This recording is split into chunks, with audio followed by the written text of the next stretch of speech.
What's the most insane revenge you got on a terrible roommate? I was a senior in college. My roommate was a sophomore, but it was his first time living in a dorm.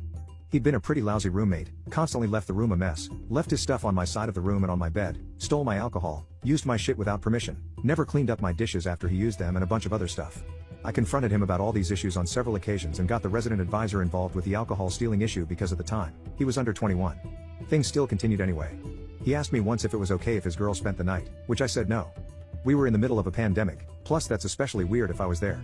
I also had to wake up every day at 8 o'clock for work, which he knew would stay up until 2 a.m. playing video games.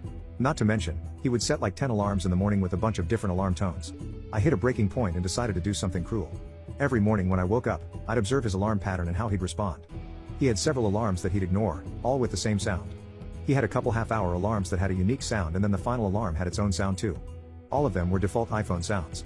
So his brain had been trained to this alarm pattern for a while, I'd assumed. So I started step 1 of the punishment. I set up a sequence of alarms on my phone, identical to his sequence, but an hour early. He responded to my alarms the exact same way he'd respond to his own. I kept this up for a week and his brain was eventually retrained to sleep through double the amount of alarms as before. Then, phase 2 kicked in. Random inconsistencies in my alarm pattern. Some days I'd play all the alarms, while other days I'd only play one that his brain was trained to ignore.